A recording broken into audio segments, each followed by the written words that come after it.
Gigi Becali a acceptat invitația de a candida la europarlamentare și este vorba de o candidatură pe listele Partidului România Mare sau delimitată de invitația pe care ați făcut-o?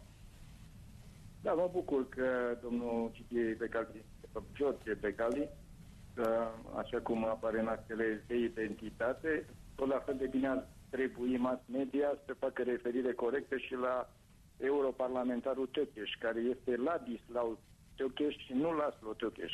Asta e o altă discuție separată, domnule Gheorghe Funar. Separată, dar ține de identitatea persoanei.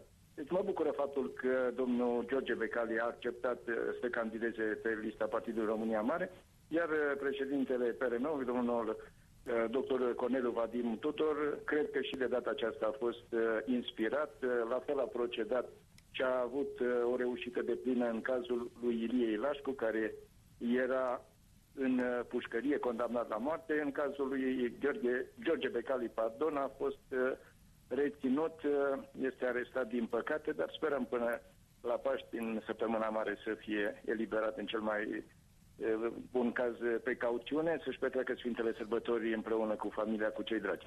Dar nu e un pic cam ciudat, domnule... Dumneavoastră, dacă îmi permiteți, am convingerea că prin această listă a PRM-ului vom reuși să depășim pragul electoral și să avem mai mulți reprezentanți pe lista PRM-ului la Parlamentul European care să contracareze acțiunile Ungariei și ale UDMR-ului visând scindarea României și pierderea dealului. Din ce spuneți dumneavoastră, domnule Funar, reiese faptul că Vadim Tudor l-a invitat pe pe George Becali să candideze pe listă pentru că e în arest, nu pentru că ar fi o apropiere de ideologie între cei doi. Este vorba și de o apropiere pe teme de ideologie. Amândoi sunt patrioți, iar așa cum știți, PRM-ul a rămas singurul partid care se bate pentru a apăra interesele neamului românesc și se luptă de aproape 20 de ani cu hoții care au făcut praf și pulbere țara și îi sărăcesc pe români în fiecare zi. Valeria Dorneanu, senior editor Realitatea TV, ni s-a alăturat în platou și dorește să vă adreseze câteva întrebări. Vă rog. Bună ziua, domnul Funar. Dumneavoastră aveți cunoștință cine se mai află pe listele partidului dumneavoastră la euroalegeri? Azi expiră termenul la ora 0. Da, sunt și alți colegi din Partidul România Mare. Mă bucură faptul că domnul Dan Claudiu Tănăsescu, fostul nostru coleg în Senatul României Mare. Cine? Domnul Claudiu Tănăsescu? Da, Dan Claudiu Tănăsescu, cred că va fi locul 3 pe lista. Domnul Funar, visăm, domnul Dan Claudiu Tănăsescu, despre care domnul Vadim Tudor a spus atâtea lucruri după conflictul acela pentru Cosmos TV? Și dumneavoastră vă mai amintiți? Și domnul, îmi amintesc, și domnul Tănăsescu nu a presus interesul național decât unele neînțelegeri trecătoare între cei doi buni prieteni din 25 de ani. Sunt șanse să fie și doamna Buruian în cazul ăsta, pe listele dumneavoastră?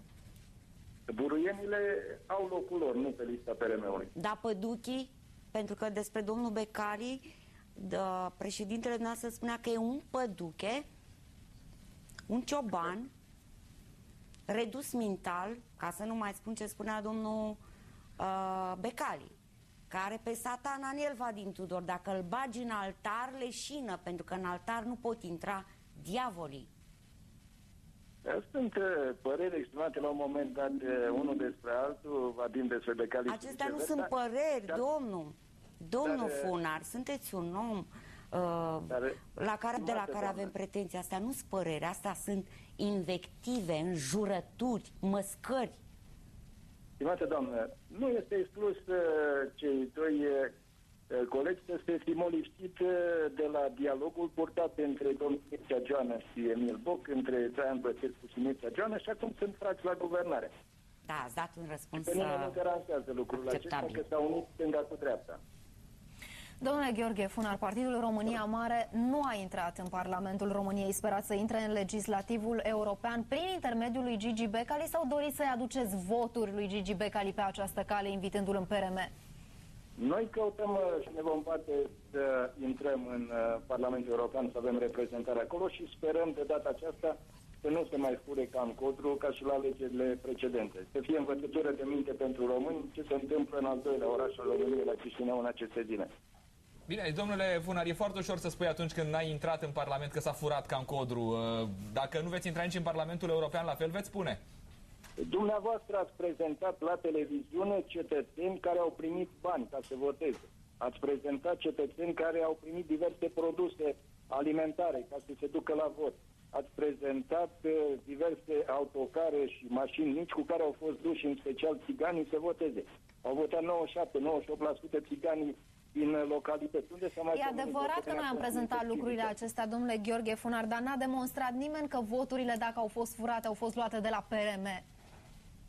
Noi nu punem problema că s-au furat de la PRM. Au fost fraudate alegerile. Ăsta este fondul problemei, că s-au furat și de la noi foarte multe. S-a dovedit atunci când PRM-ul a făcut contestație în ceea ce privește voturile anulate în capitala României, când s-a început să se numere voturile anulate și s-a constatat că foarte multe erau anulate voturi ale PRM-ului, Biroul Electoral Central a asistat această operațiune și nu s-a mai continuat numărarea voturilor anulate pentru a nu ieși la suprafață adevărata fraudă și proporțiile acestea. Ce vă faceți dacă, să presupunem, primește Gigi Becali o condamnare și dumneavoastră vă pregătiți să-l trimiteți la Bruxelles? Îl vor trimite românii prin votul lor. Marea majoritate a cetățenilor României, prin intermediul dumneavoastră, al mass media și în special al postului Realitatea, ați prezentat corect ce s-a întâmplat în cazul lui și românii, așa cum știți, întotdeauna țin cu cel care a fost victimizat.